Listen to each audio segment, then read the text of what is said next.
Welcome back, brothers and sisters. I am Braden. This is Langley Outdoors Academy, the place where we not only talk about what's going on in the gun world, but also how we're going to fix it together.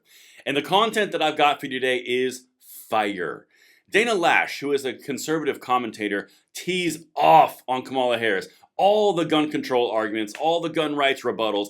This is something you guys are going to want to see. Everything is linked in the description box below. There is so much greatness in this clip that I've got to do a two-parter. This is the first, the second one will be a little bit later, and everything with timestamps is in the description box below. And please send this out because she leaves no rock unturned and she crushes anything she sees underneath it. This is gold, and it's amazing to hear it from somebody else in this pivotal time for our gun rights. So of course, make sure you hit that like button, subscribe to the channel, turn the notification bell on, and please send this one out because this, from different voices in our sphere of influence, this is great. And of course, don't let the YouTube monster get you. That's my representation of the algorithm, that greenhorn monster thing. He just prowls around like a lion looking to snack on your subscription. Don't be victimized. I'm being caught unawares to be interrupted of your freedom quest. Don't let them win. So make sure that subscription is active. They don't have their way, and you can continue on with your day being informed about the 2A news. But let's get into this. Let me get my window up here. Boom. All right. As I mentioned, this is going to be a two-parter. This is the first of two. Expect the second one later on today, but there's so much goodness in this clip. Let me get into this because this is all about Kamala Harris, the left, and gun control in general, and she does a phenomenal job. And you're going to hear a lot of things that sound very similar to what we've talked about echoed here. Check this out. I'm going to start with the timestamps, and then we're going to get it with the commentary. Adding to your gun control agenda? Yeah, I think it's a great idea, but I mean, listen, I don't think we lack for great ideas. As I've said many times, we've been having great ideas for decades. The problem is that Congress has not had the courage to act.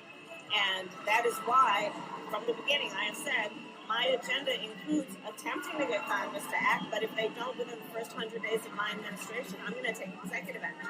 Because what we need is action. Okay, well, when they don't act, that's not a failure. That's not a bug of the system. That's, the system. That's how it goes. So it's not, this idea that, well, Congress isn't doing what I wanted to do, so they're failing to do anything. They're failing to act. Therefore, I'm going to have to abuse my executive authority and use an executive action in order to do something that is, blatantly constitutional, something that you absolutely would have to have Congress do because it pertains to 2A issues. Welcome back.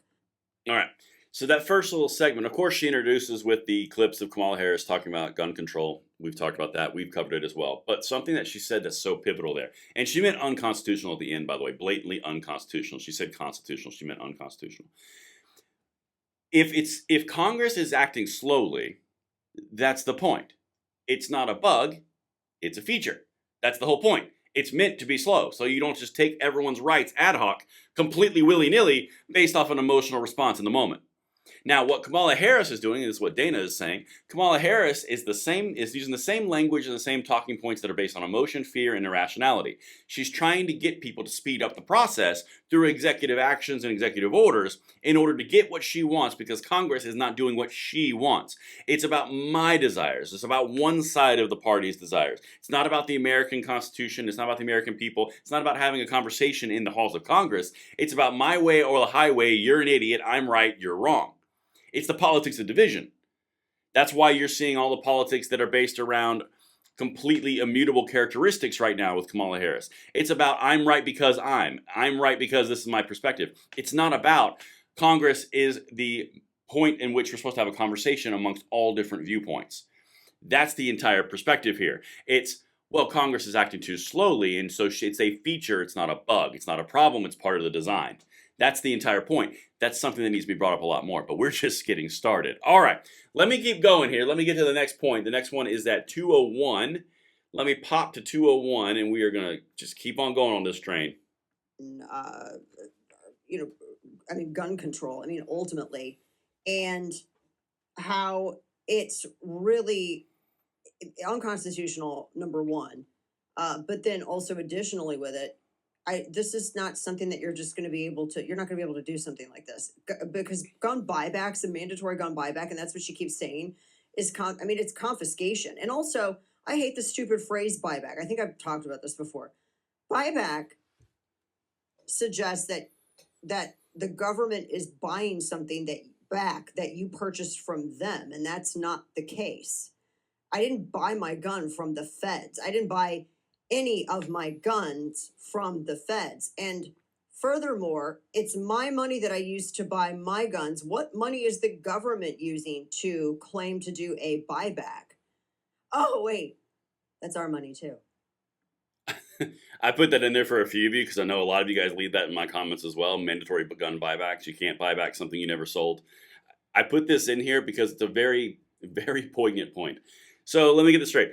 You're going to try to buy something back in a mandatory fashion of which you never sold to me and of which you are buying it back is with my tax dollars.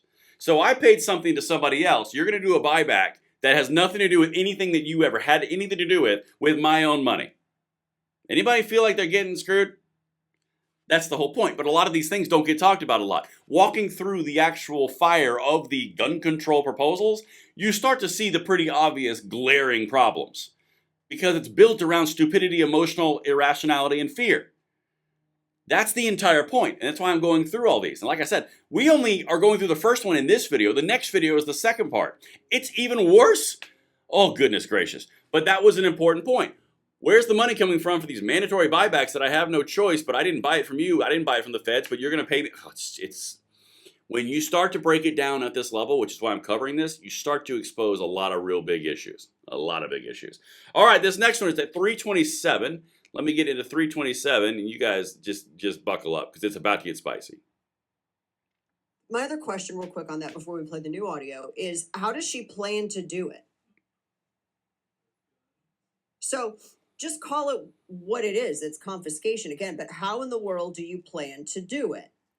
So Harris thinks that the state can come to your home armed with their guns and force you to give up your rights and your property, peacefully, of course, because we know we're very familiar with how the blessed state has never killed anyone unjustly. Don't ask anybody at Ruby Ridge about this because they're dead. Don't ask anybody at Waco about this because they're dead. I could go on and on. But that's ultimately, think about this for a moment. This is the... All right, that's the end point I wanted to bring there. Understand, and this is the important piece of this, because this entire piece, as you can see right there, Kamala's gun control proposal is dangerous. That's the entire point. That right there, and this is where I'm going to wrap the first segment. The second segment's coming in a minute, or in about a couple hours. But genuinely, she is proposing to do mandatory buybacks, which is confiscation of your firearms. Okay? So through the confiscation of your firearms, she's going to send police officers to your door, knock on your door, say you are required to give your guns back from an agency, probably the ATF, most likely not an investigative agency, most likely a control agency, at which they have a history of going to try to seize guns and arrest people and having horrible outcomes. Because when you mix two groups of people that are not going to give up their firearms, they're not going to give up their mandates, they're not going to give up their control, you're going to end up in a potential firefight or a potential firestorm or potentially something that is horrible for populations in general.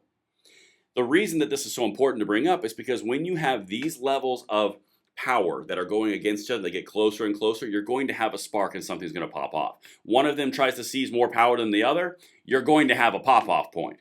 That's why this is so dangerous. And the important piece to having this as even a part of the conversation, because I don't condone violence like this, but the important part is she's already got a history, Kamala Harris, of saying on record, we've covered it on this channel, that she sent police to people's houses in California because they were on two different lists. One was a prohibited user list and one was a red flag law list. She combined those lists together and sent police there as the Attorney General. It's on record. I've got the video from 3 days ago up. That's the entire point. It is dangerous because you're putting vast amounts of power in very close proximity, which can lead to conflict. It's dangerous because she's willing to say that she has done that and will do that again when you are ignoring the potential consequences because you want your point to be correct. That's the entire point. Congress is moving too slowly. It's not a bug, it's a feature. So therefore, I'm going to do an executive action, circumvent Congress, and send police to people's doors with lists like red flag laws, which she wants nationally, like universal background checks so you know where all the guns. Dana's about to go into that in the next video. The entire point here is when you have this level of potential danger, you don't ramp up the temperature by saying, well, I'm going to do it anyway because I'm right. That's the entire point. This stuff is extremely dangerous, and that's just part one. Wait until I show you the other 4 clips I've got, because those are fire, and that's coming later today.